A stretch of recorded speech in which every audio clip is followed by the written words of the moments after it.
all I know. And in fact, if you have your Meta Film 3 pass, you can watch it on Theta because it's part of the Meta Film 3 festival right now, which is pretty amazing a decade later, that this film remains relevant, and I think it stands the time cinematically. And so if you know the film, then you know that Melissa Leo, Academy Award-winning actress, is the lead in that film. Melissa is amazing to work with. She's extraordinary to work with, in fact, on an indie film with no money. But she's also a take no prisoners kind of person and does not suffer fools at all. So there are two priorities in her life: her son and her art, and that is it. And if you don't align with that in that moment, then you're not going to hear from her. Even if you've done something really intimate and beautiful together that she supported all the way through an Oscar run, which was my film. So yeah, we remained in touch, whatever, but you know, if I don't have something to offer Melissa that has to do with her son or a job in the art, I'm pretty much not going to hear from Melissa, because she knows what her priorities are. And that's where she keeps her focus, and she doesn't waste her time. Well, this morning, I opened my email. I swear, it's been 7 years. I had an email from Melissa Leo this morning, and I almost started to cry. But God, if you know me, you know. Turn around. Yes, let's go. She said, I hope that you are fulfilling your potential. I'm thinking about you, and I was talking about the sea the other day and telling people what a fine piece of work that is. That's a decade later that she's talking about a film that we did together.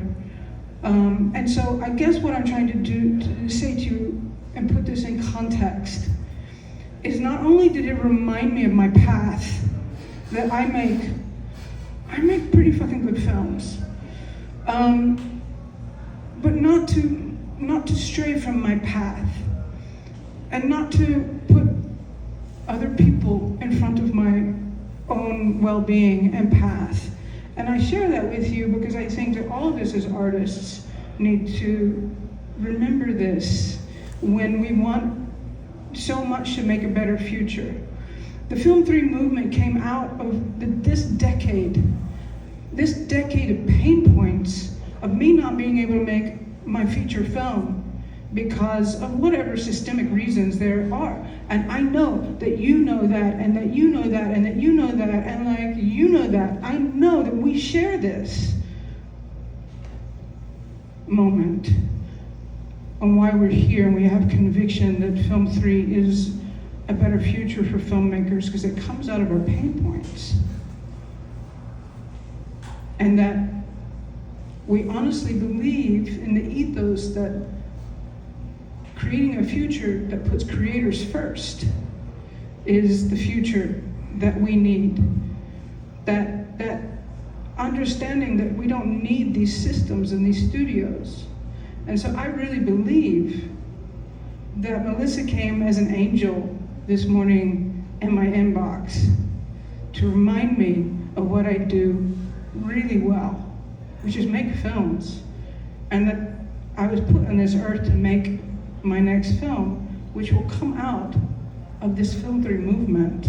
So I hope in some way that this, me always talking by the seat of my pants and sharing this moment with you, inspires you in some way, that creator-led communities owning their own IP and then going direct to consumer is not just a theory, but we are making it a reality together.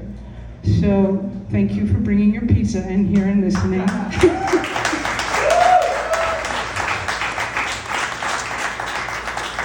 have one quick industry announcement, and then we're going to bring up an exceptional panel people who are making an amazing difference. And we're going to talk about the strike and why the fight that I'm basically talking about goes on. So, Stephen, if you don't, can I get the lights in the back? Just flip the lights on. Is anyone, Stephen's working every side of the room. That's it. No, you had it?